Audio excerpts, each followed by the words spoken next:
Welcome, and thank you for attending our presentation focused on the New York State Pollution Prevention Community Grants Program. Here's what we'll cover today: an overview of the New York State Pollution Prevention Institute and the Community Grants Program. We'll go over some pollution prevention basics and how pollution prevention could play a role in your organizations and institutions. Then we'll go over some project ideas, followed by a few examples of former projects we funded, and lastly we'll provide the next steps.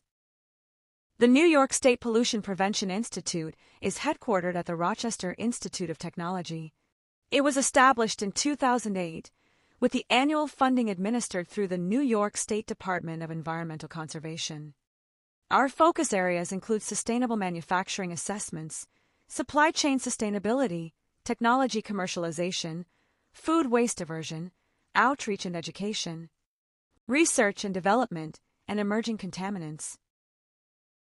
The Community Grants Program funds New York-based organizations for one-year projects up to $20,000. We fund and support projects with focus areas that cover the outreach and education of pollution prevention practices, such as reducing resource use, hazardous chemicals, and food waste, as well as New York State's priority areas in greenhouse gas reductions and waste reduction through circular economy concepts. As you can see, our grantees span the Great Empire State. These are just a handful of the organizations and institutions. However, since 2008, we've funded over 180 projects and counting. It's always great to highlight the diversity in who we award and support.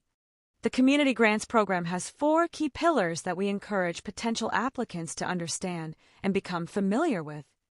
Our first pillar, the core focus of the grant, is to reduce or eliminate waste at the source, modify production processes, promote use of less toxic substances, and encourage reuse. Our second pillar, outreach and education, is a critical component in that. We require projects to raise awareness of pollution prevention and promote the understanding of sustainable practices at the community level. Our third pillar, focused on community impact, we want to support projects that have broad, meaningful impact, with a focus on communities affected by, or experienced or are susceptible to environmental harms and risks. The final pillar is focused on replicability, so that projects can be replicated in other parts of New York State by other organizations seeking to implement similar pollution prevention efforts. Please note, our grant funding cannot be used for capital equipment. This includes the use of funds to purchase large machinery or permanent infrastructure. We do not fund projects that solely focused on research and/or planning. Our goal is to ensure that grant funds result in tangible outcomes and measurable benefits for the community within the grant period. We also don't fund projects focused on recycling and waste management. While these are important aspects of sustainability, those efforts are centered on managing waste/pollution after it's been created. Now that you're familiar and understand more about our grant program, here's why pollution prevention matters. Implementing pollution prevention efforts may reduce wastes and costs, can help to protect health and the environment, can be cost-effective, and empowers communities. As defined by the Environmental Protection Agency, pollution prevention is reducing pollution at its source before it goes into our environment. It involves proactive practices to prevent the generation of pollutants as opposed to managing it after it's created. Pollution prevention is not focused on recycling or disposal. While those efforts are great, they occur after pollution has been generated. As shared in the previous slide, the benefits of implementing pollution prevention efforts include environmental protection and cost savings. Nonprofits and higher education institutions play key roles in that they are trusted community leaders and serves as hubs of innovation with access to diverse audiences and partnerships. And most importantly, their impact serves at the community level. Here's a few pollution prevention project ideas that could be implemented, just to name a few. For nonprofits, perhaps host zero-waste events, composting workshops, or youth green ambassador programs. And for colleges and universities, similar programming could be implemented, such as campus zero-waste events, service learning courses, and student-led campaigns. If you are concerned that you will need environmental experts to implement your pollution prevention efforts and programming, that's understandable. Surprisingly, the answer is no. Many projects can be planned and implemented by your internal team of staff and stakeholders.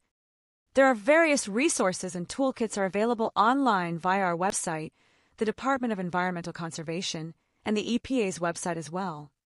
And you can always partner with environmental experts when needed by subcontracting with other organizations as a project partner on the grant. Many agencies are willing to collaborate or co-host events in exchange for visibility or outreach opportunities. Here are some great examples of projects we've funded in the past. As I go through each one, think about potential collaborations that could be established with organizations to help carry out your pollution prevention ideas. The Tool Library hosted 24 repair cafes throughout the city of Buffalo to encourage the practice of repair and reuse of household items such as gardening tools and kitchen appliances. Their primary project goal was to divert waste from landfills. During each event, the community were encouraged to bring electrical items for repair. Those that participated learned how to repair their items alongside staff and volunteers, known as fixers. The organization Shift 2 worked to refurbish 100 phased-out corporate laptops. Shift 2 then distributed the laptops to public school students. These efforts resulted in expanded information technology access for the participating students that lived in areas designated as environmental justice communities. Additionally, the Shift 2 project extended the life cycle of the laptops and thereby reduced its environmental impact by diverting electronic waste from landfills. The Cornhill Waterfront Navigation Foundation developed educational materials and led hands-on place-based citizen science events, focused on preventing pollution of the Genesee River. Students were involved in activities that increased knowledge of water quality testing and data analysis, inspired community advocacy, and expanded knowledge of the careers and occupations related to pollution prevention and environmental stewardship. The Snug Harbor Cultural Center and Botanical Garden focused on composting in Staten Island. They established 4 food scrap drop-off sites in neighborhoods across Staten Island to help divert organic waste from landfills or incineration. Snug Harbor collaborated with local community organizations to educate youth from underserved communities on the importance of organics recycling and train the youth to become compost ambassadors. So now that you're interested and ready for the next steps, here's what you can do.